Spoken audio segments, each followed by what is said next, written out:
The chat thing you can just expand. There's like a link in the corner. Alright guys, we're finally live. Apparently, for some reason now, Twitch takes like a minute to go live. So, fortunately, it's not an issue anymore. It's Ben here from Second Dynasty. I've got with me Zaroma. We are going to try and make this a regular thing on Fridays to do some easy modeling sort of stuff. I guess you could call them a sort of tutorial. But the important thing is that we've got some content and some more previews of the stuff that's being worked on in the background. So Roma is one of the wonderful or primary moderators on our Discord channel. Yeah, what, do you want to introduce yourself? Yep. I'm Zarmer. I help Ben out with a lot of moderating on his Discord channel and supporting people that have problems with prints and things and odds and ends with their printers.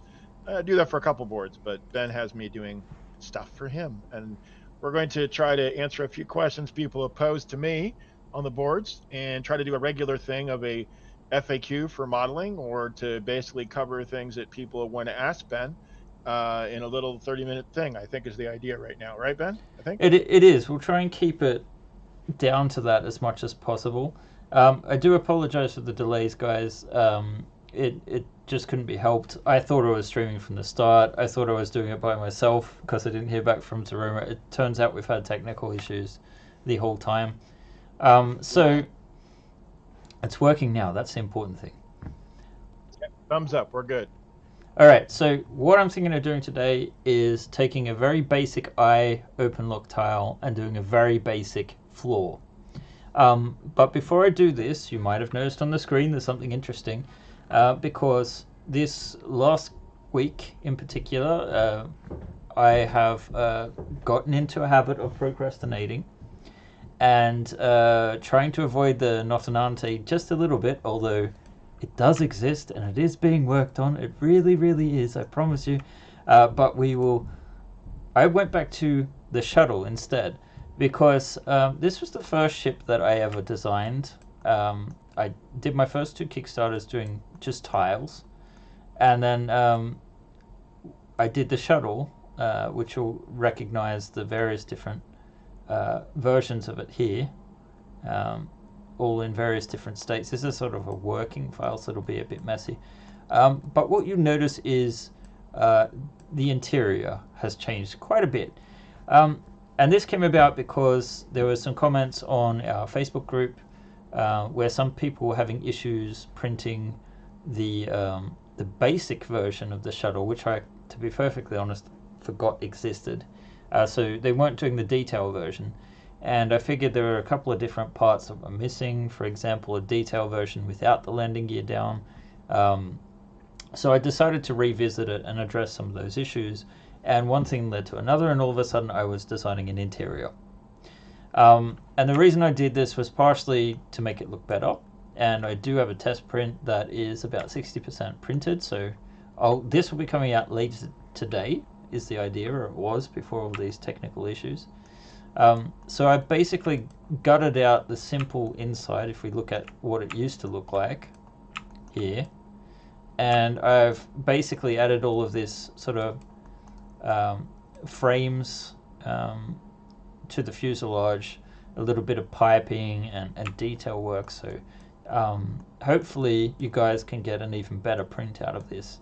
So we just have some panels over the thrusters that are hidden here by darkness, but yes. So it kind of is aligned and matches up, is the idea. And then the other thing too is the original seating. Let's see, we need a version. Well, we can look at it here. The original seating, we have this sort of like back section here with the pipes and these corners, and really it takes up quite a bit of room. And so I'm looking at doing an interior mod as well, where we change the airlocks. This has got the version from the Chimera. And I was so impressed by the mods that Brian did on his awesome Pathfinder that I've added the handrails here that he had modded on his version. And you'll also notice we now have a print in place working ramp. So I thought I'd just show that off first. See, the chat's quite quiet about this one. Hopefully people are going to appreciate these changes. The beautiful thing about the Shuttle is it's the easiest of the ships to print, and there's tons of new versions to try out. So initially it's only going to be for the base version. We'll see what the response is, and we might revisit it in the future.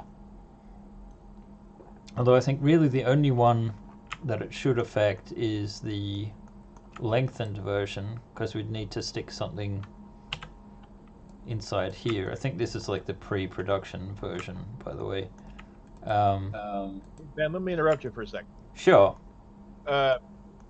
Couple questions. First of all, not everybody might not be just from Second Dynasty, like Discord, because we got people that are feeding from the 3D tabletop in here too, and perhaps in some of the others.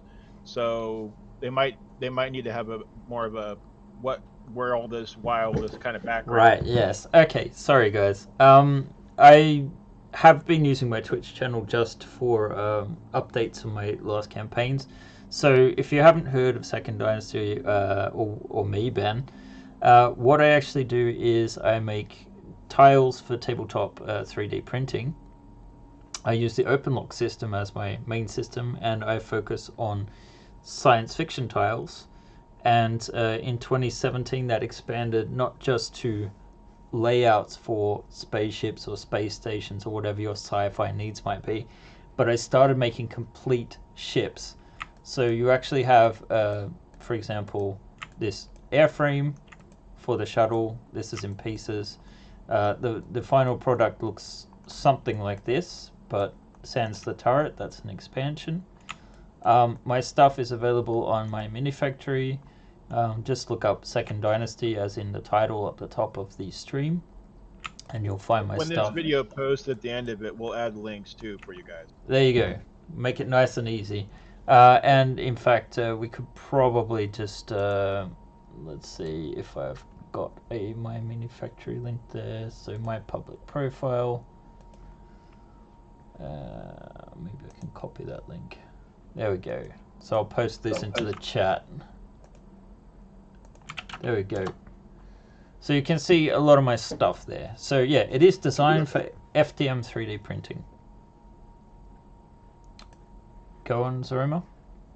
I was saying perfect. Yeah, I'll post some of Ben's his Kickstarters and some of the stuff if you want to go into the late stuff for that, or his new Kickstarter when it comes up. That'll all show up in his feeds that on the Discord pages. I'll post those later.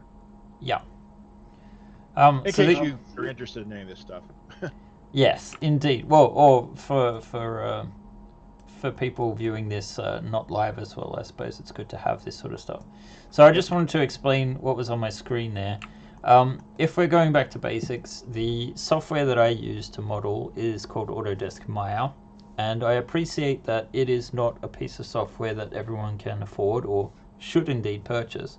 I probably only use about 1/10 of the functionality, but hey, I need to render, so I can't buy the games version, which is 1/10 of the price. But you could use Blender or a different 3D program, but many of the principles I'm going to show you are going to apply.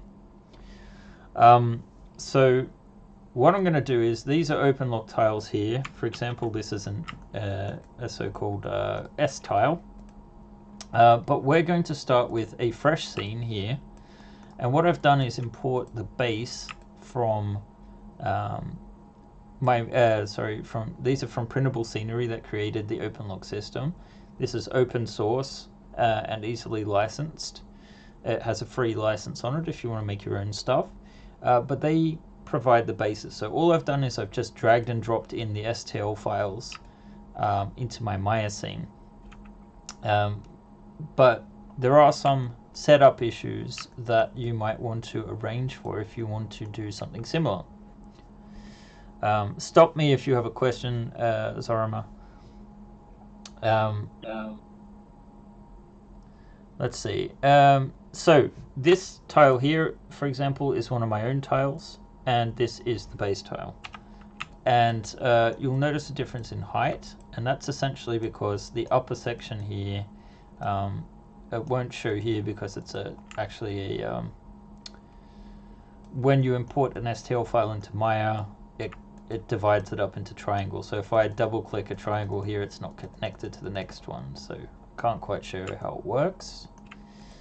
But the idea is we're going to create something similar to this, maybe a little bit simpler because we have a limited amount of time, and my voice has already gone a little bit because I've been talking to myself apparently for an hour.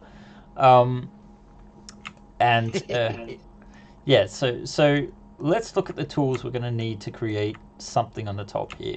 Now, because OpenLock does occasionally update their tile, like you can actually see an update here. This is an older tile, and it has this square peg in the middle for support.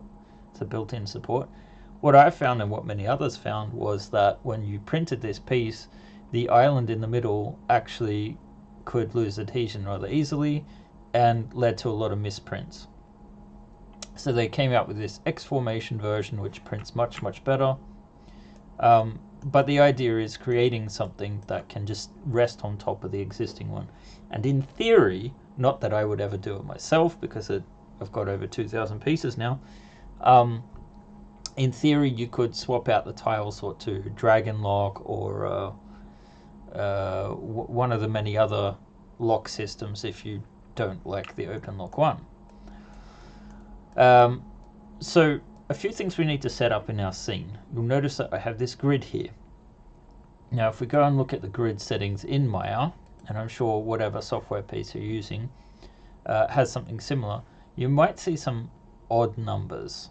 So the length and width is the length and width of this sort of grid behind the window.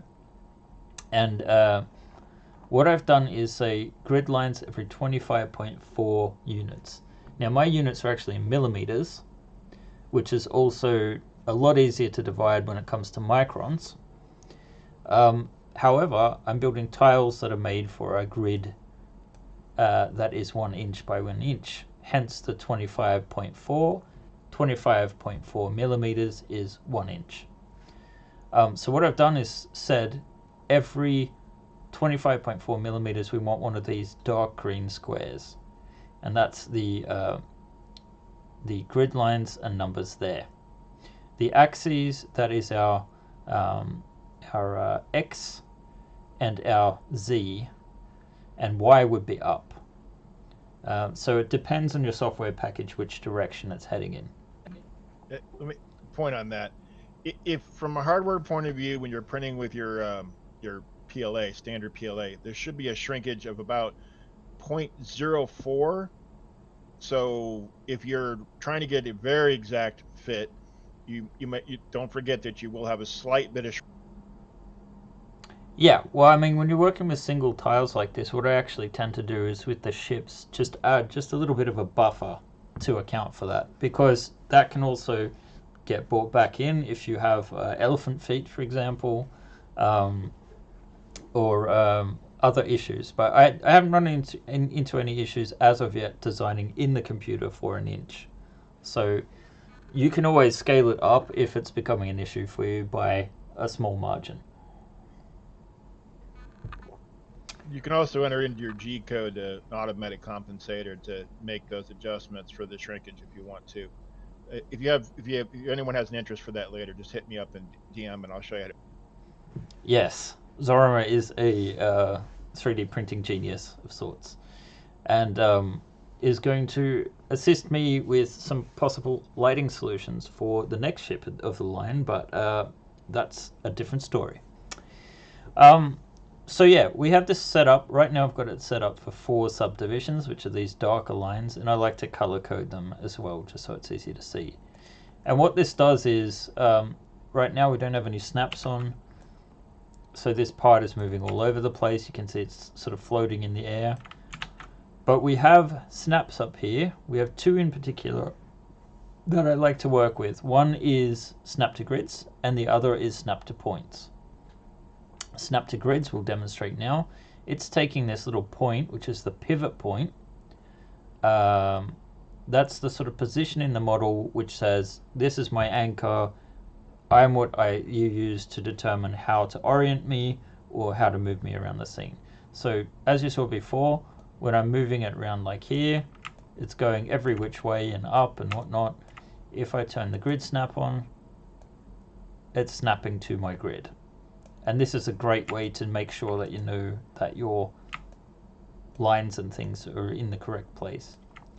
Now I imagine whatever software you're using, you're going to have to do some kind of basic tutorial to figure out your way around the program. Maya is very complex, as you'll see from the number of tabs and things that are open. This, believe it or not, is just my custom tab, so I have all the tools I want to use handy. Today I'll try and show you where they're located in the actual program. Yeah, let's talk about getting started. So the first thing we need to do is create a new object, which is going to be the one that we sit on top of the existing base. And the easiest way to do that is to actually build on top of the base. And yes, this program allows you to create like a cube, and then we could reform it and set it on top, but I prefer to use something called the Create Polygon tool here. So I'm going to click that, and it comes up with this tool saying what to do. Now I'm going to also put on my wireframe so I can see where all the polygons on the base are. Now, an STL file is a very, very simple 3D format. It's very, very old and doesn't have the flexibility of, say, an OBJ even, which is also very, very old. But it can't retain information about textures. It can't retain information even about quads. So it converts. Okay, back to basics, since we're making this polygon tool. This is a triangle, 3 points. The points, they're called vertices. This is a polygon triangle. And this would be a quad. And then we have something else like this.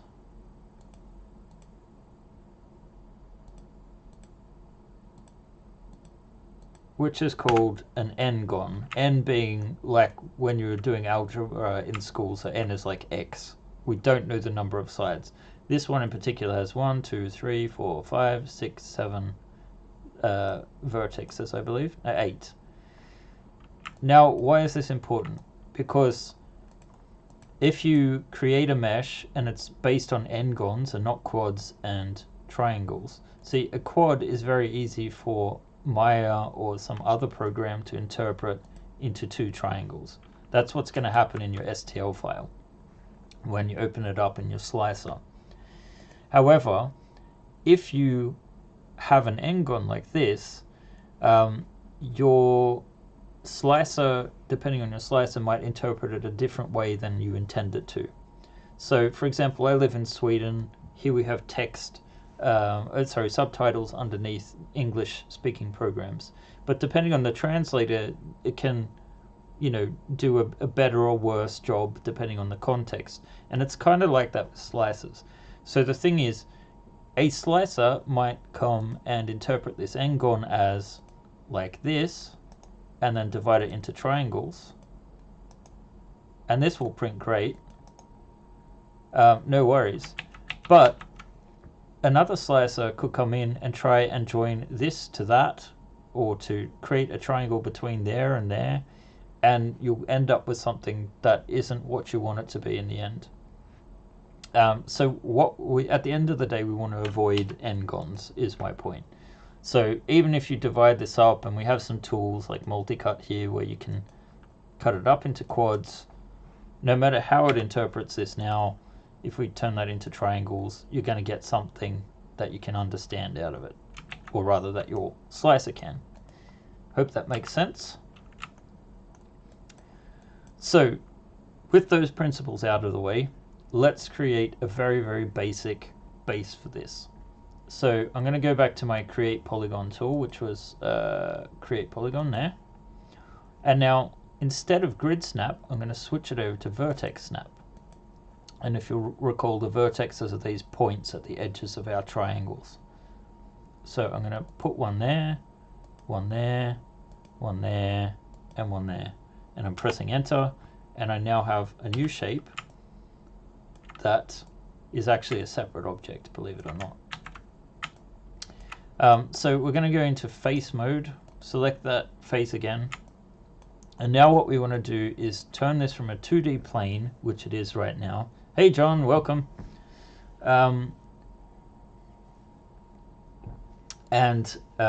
We will, yes, turn this into not a cube, but a 3D object. And we use the extrude tool for this. And this is in the modeling toolkit in Maya. It's some of the standard Polygon modeling tools. And we're going to click extrude. So this brings up a little tool here. Now either we can manually move this up and down, and you'll see it's acting weirdly right now. That's because we have vertex lock on, and it's trying to match to the various different vertex points that my mouse is being dragged over. And what I really want to do is get this to the approximate height of this other tile. So what I'm going to do is I'm going to draw this up, and I'm just going to, holding my left mouse button, drag it over to this base. So it'll be aligned with this corner right there. And now you'll see if we isolate this, we have a three-dimensional object. Hello, we're getting some people coming to the chat. So guys, if you do have questions related to the content, by all means ask it. And Zoroma, sorry, not used to saying that, will sort it. And we can maybe have a question time at the end of the session. So we're just going to do... You can DM me in Discord, by the way, if you want. I'm on the... So you guys all pretty much have me on that. So if you guys want to DM me a question, if you want to interject something, I... Yes. So we now have a very, very basic object, and technically you could now take these two like that and export them to an STL file, and you'll be able to open that up in your slicer. What you have to be very careful with is that your object is what we call manifold, or in the printing world, like in Mesh Mixer, it's called complex. Basically, all that means is that the mesh has to be airtight or watertight, if you want to think in a resin-based world instead. So essentially, it can't have any holes through which it can leak. And sadly, many meshes for games or rendering, you don't have to worry about these gaps between polygons. This is not the case when it comes to STL modeling. So basically, you have to create something that is air or watertight. So all of your joints have to be together. When we're doing such simple modeling, it's not an issue. But when you, for example, are making different sections and sewing them together, it becomes far, far more important, and it can be a real challenge to fix. I really wish I got more water before we got started. All right, we are going to try and keep this short today, so we're going to do a very simple sort of pattern. So if I drop back to our model of the shuttle here, you can see here on this piece, I'll just turn the shadows off so we can see a little bit clearer. Let's see there. We have these sort of like panels jutting out, where these would be the ribs and joints of the shuttle. So maybe we want to do something that's a little bit similar to this sort of thing, where it's got the sort of bar around the outside and then some indentations and lines. So let's go for something really simple. First off, let's start with an outer bar. Now this is going to be squarish, and let's see. So we're going to go to extrude again, and now instead of actually using the tools that are built in here, or the snaps, we're going to use these poly extrude face functions here. So local translate Z actually means whichever way is up, or the direction that you're extruding out. I will do this. So what we're going to do is we're just going to go up 2, and that means 0.2 millimeters. Wait, is it 0.2 millimeters? Yes.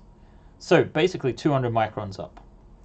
And then offset, you can actually go in or out like this. And I love to use these tools because they're very specific and are always the same amount. There are tools to bevel things to sort of create edges, but this is mathematically a far more efficient way to do things. So I'm going to put 0.2 here, and we get a perfect 45-degree slope up. So I'm just going to repeat this again with another bridge. What? Combine the objects first. What are you saying? Let's sorry. Select the face again. Extrude. Alright. So this time, instead of going up, I'm just going to do an offset. And this is where we get our width. So let's make it 2 millimeters wide. And then, because we had 2 millimeters here, we do a third one. And we want to go down instead, minus 0.2 and offset 0.2. So we now have this rim we were discussing. But if we look back here at the floor, we have these recesses in the floor and these bars in the middle, so that it's sort of like divided up into sections. So somehow we need to get some more geometry in here than what we already have.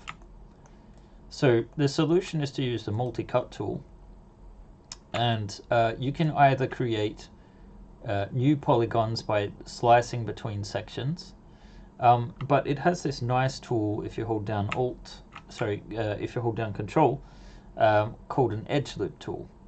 And if you hold down Shift, it does it by fractions instead. So if we go for the very middle, we're actually going to go just offset to the side. There we have now this division that we see in the other section. Actually, there's another step we'll take, but first let's grab these lines, and you'll see an issue here, because when it's calculated 1/10 sections of this polygon here, which was formerly the same length as this but is now 3 polygons, it's gone and taken this angle here in this corner as a fraction. So this would be about a 10% of 45 degrees, so 4.5 degree angle or something like that. But we want to straighten these up, and we'd also like to work with the grid a bit more to make sure we've got this completely centered.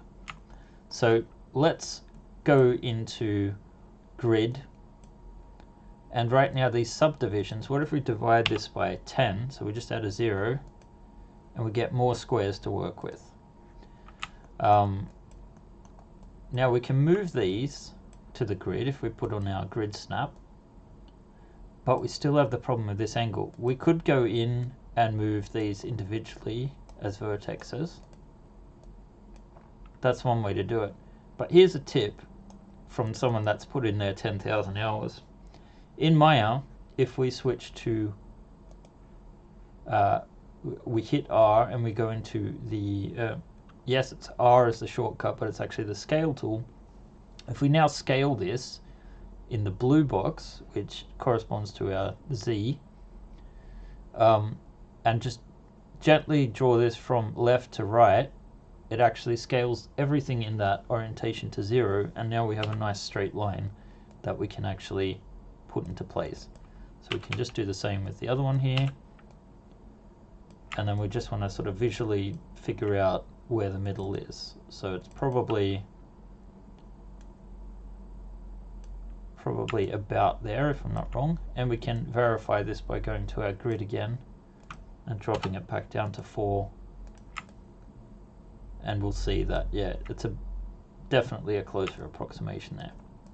So let's put these indentations in. I just shift selected 2 different polygons, and we'll go back to our extrude tool, and this time I'm going to go minus 0.5 and 0.5, and we get this sort of depth indentation that we saw. So this is a super basic sort of tile if we go into wireframe mode, we're pressing 4. What we want to make sure we're doing is when we're coming down here into this indentation, it's not deeper than the base. You could make it deeper, but you would have to join the top and the bottom together. So this is very, very basic, but if we now go, I'm shift selecting these two objects and we go mesh, combine, and we now have, just like this tile, a new tile.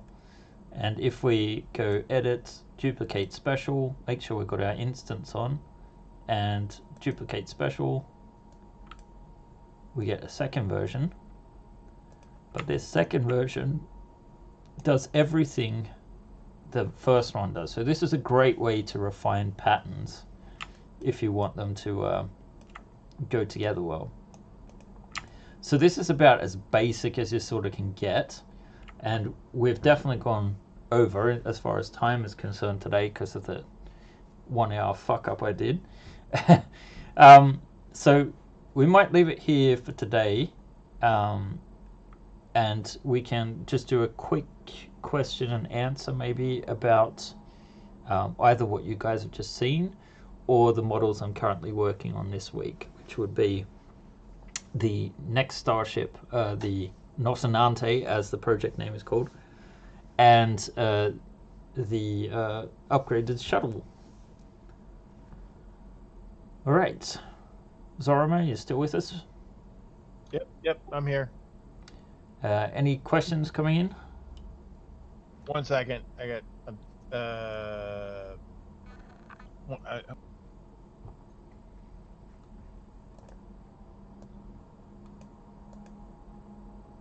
okay. Well,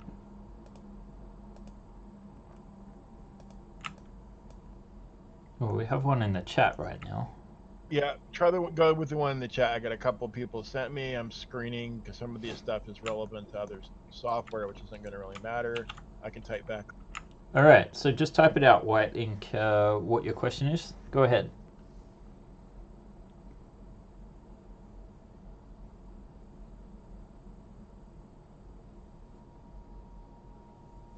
All right, is there another one in the meantime, or? Yes.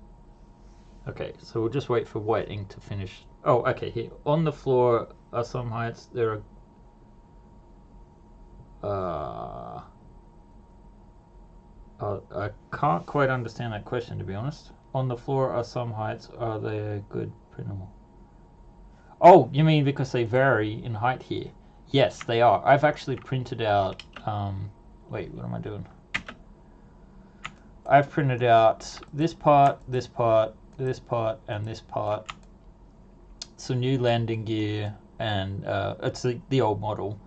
But yes, they're being printed. They use far less supports now than they used to. But basically, this prints on its side like that. And so whereas before you had to support the whole of the underside here, it's now angled so it's just along this line. And just under the rim of the glass for the canopy. This one prints sitting down without supports really well, as does this one. And this one does require some supports, but less now because you only have to put them under these sort of cross sections. But as far as these details are concerned, yeah, they print just great. That answer your question, White?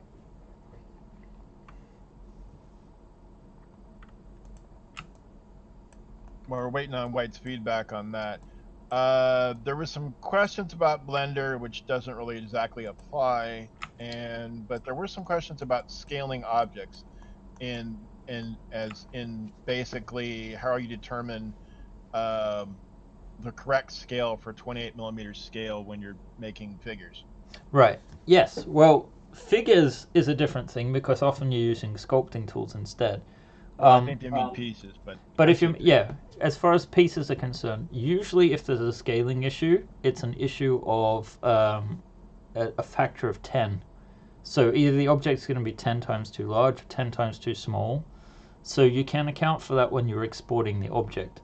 But if in your software you either set your units to use inches and then work to a grid so that 1 unit is 1 inch, or do as I did and divided up your grid as I have here, so it's by factors of 25.4, then you're going to know you have an inch. This won't account for that change in printing, but that's more a printing setting rather than a modeling one. I think things will get way too complicated if you took that into account. So basically your grids and unit setup in your software is going to help you there. And if you have a scale issue, use a slicer such as Prusa Slicer or Simplify 3D, where you can import the finished object, scale it down to the correct size, possibly using other objects that you know are the right size. But as I said, it should be a factor of 10. So either 10 times too small, 10 times too large, if you've set up your grids and work to the right measurements. So yeah. Okay, the other question that came in was on tilling under mirroring settings. What does that setting really do? TILING. I don't know what that. Do you know what that means? It may be irrelevant only to Blender. I don't know. It may be a Blender-based question. It doesn't make sense to me in particular, that terminology. It might be spelled wrong too. I don't know. I'll wait. All right. Let's see. Brushes for sculpting. Why do you choose various brushes when trying to sculpt a figure? You don't know? Do you do this is a sculpting question. Right now we're talking about hard surface modeling. So basically this is handmade hard surface stuff. So it's hard lines, creating the polygons. Whereas a sculpting program, Maya does have some sculpting tools, and they're very basic. The brush sizes, in sculpting you wouldn't be using Maya necessarily. This isn't good for sculpting. You'd want, the best option would be ZBrush, but the learning curve is quite steep. So I can't actually advise on that. I can use Mudbox, but the actual miniature sculpting stuff I would leave to the experts. Oh, tiling could have been what they were referring to. Tiling. So what was the question again? Go back to that one. Hold on. Oh, precious little water. Tiling under mirror settings. They're talking about mirroring tiling. It's basically how it works, I guess. Yes. Okay. All right. That one we can do. So this is probably a better example of mirroring because there's going to be some subtle differences. So if I just mirror this, and the way mirroring's done in Maya is, I'm just going to duplicate this, and I've got my X here, the red arrow, and basically mirroring is doing a -1 on that. So let's take off the lines there, and let's add back in our shading. So you can see that there is a subtle difference here. This pattern is now going that way, but because this scale is at -1, when you send this object to STL format, it's basically going to interpret it as all of the faces are facing the opposite way. And you might have seen this sometimes in your slicer, where the object looks like it's inside out. That's what's happening. Now, I haven't met a slicer yet. Well, actually, no, there was one. What was it? Wasn't one of the major ones, but it was very, very simple. I wonder if I've still got it. I don't remember. In any case, it couldn't interpret negative things. You can actually fix this in Maya by freezing the transformations. You can go into Modify, Transformation Tools. Modify, Freeze Transformations. And you'll see here this list. The Translate represents the coordinates of where the tile is sitting, the X, Y, and Z coordinates. Rotate, rotations. So this is 90 degrees because I imported it. and STLs usually have a different orientation to Myers, and scale you have -1, which represents the mirror. So if I now go mesh,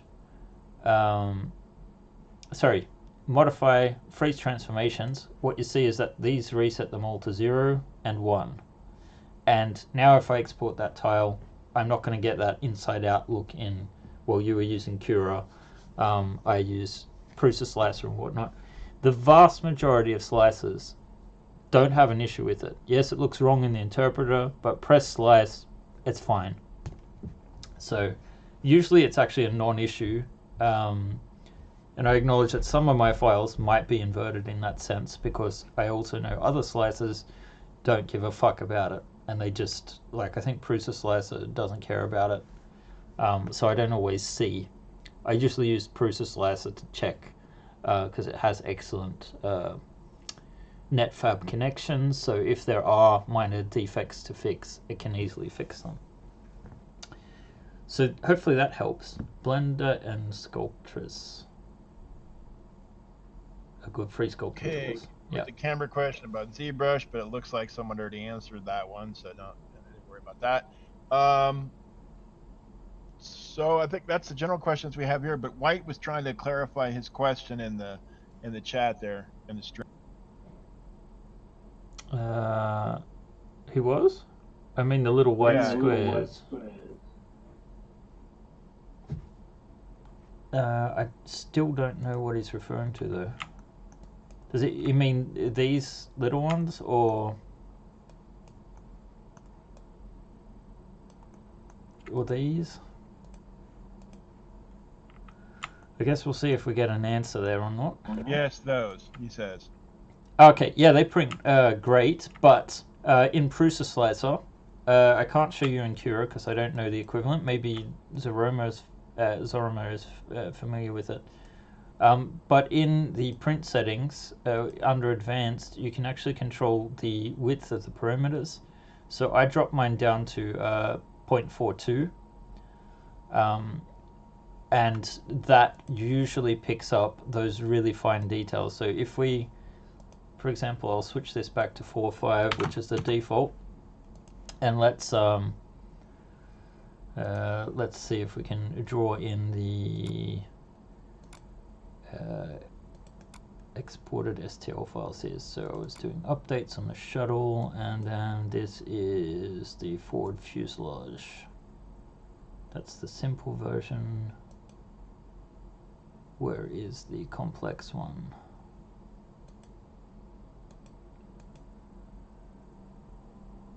So here.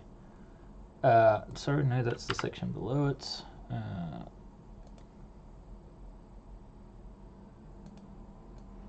There. This is it. Okay, so here you can see those tiny details, and if I click Slice Now on this, it'll do a little bit of thinking.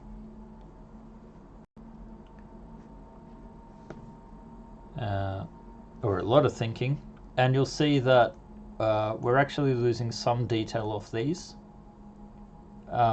We're missing the lines that are meant to be here. But if we go back into the external perimeters and drop this down to like 4.2, and then we reslice it,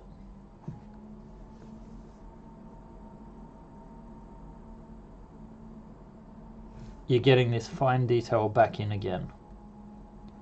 And obviously if you did this instead using, this is only at 0.15 millimeters or 150 microns,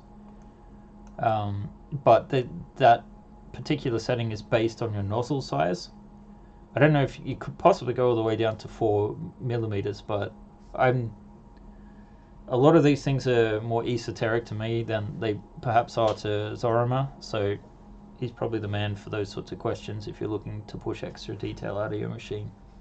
But yeah, the answer is if you're talking about like an Ender 3, you can go down to about 0.08 comfortably maximum.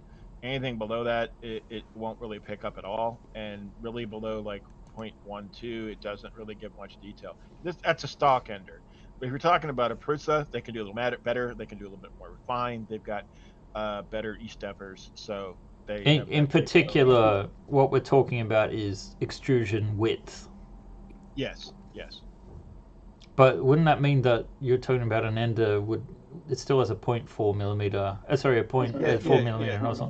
When you set the layer height, you're also automatically calculating in Cura the width, unless you change it manually. So default, if you want things to be the same height, width, symmetry, so that it prints evenly, it's related. Yes. So basically what this is the setting for the external perimeters and just making them slightly thinner than what they are in the rest of the build. So I don't know if Cura can cover that particular setting. I believe so, but I'll check into it and get the information, and I'll when we post this video, I'll post some notes about it underneath. And there are some, there is, I know, an Ender 3 profile now for Prusa Slicer if anyone's interested in trying that out. Just for the record. All right, any more questions? No one wants to talk about this thing. I think that's actually we had up to 12 people at one point, so we had a pretty good feed here for a first try here, especially when we started late because of our technical try. Yeah, guys, it's nice to see so many people, and nice to see that the chat is also lit up, which is always nice. Anyway, let's end this session here. Going forward, we're looking to do something at around a similar time, maybe an hour earlier if we start on time. So that would mean 7 a.m. Eastern, by the way. That's what he's talking about. And by Eastern, he means Eastern US time, since there are many countries that have Eastern standards, such as Australia. So yes, I'm in GMT +2 at the moment because we're on summertime, which is European, and I'm doing it at 1 o'clock local time. So if you need to backtrack and figure it out, the international system is there for a reason. Yeah, and if you're basically watching this later on the recorded stream, and there's not people that want a slightly different time, pushed 30 minutes one way or another, or something like that, we might be able to cope with that. So feel free to give us input if that would help out for more people being able to make. Yeah. And guys, why don't you leave some suggestions, get in on one of the Discords, obviously you found your way here somehow, and leave some requests for what we could do in a sort of half hour, 1 hour sort of span if we're looking at some techniques for modeling. Although it will always be hard surface, because when it comes to sculpting, I am quite the neophyte. I can do it, but I'm by no means an expert, and I don't believe you should be getting tips from people that are beginners. And there were some people talking about wanting to do like lava tiles on OpenLock setup, just to do some of those. So maybe something like that as a project. That might be something. I'll post it and see what people say. But there were a couple people that asked me about that particular thing, and I'm like, it's the same kind of thing. But yeah, okay, But I think it's more of a freer former top rather than more regular. But then again, both are skills that are needed. Yeah. And I mean, it's not obvious to everyone when they get the OpenLock set to work with exactly how you should think about doing things. So yeah, I will have another update for you next week, and then we'll do a little session like this, hopefully without the issues that we've had today. So guys, thanks for joining us, and hopefully this was of interest to you guys. Get your questions in, and we'll see what we can do next week. All right, bye guys. Have a good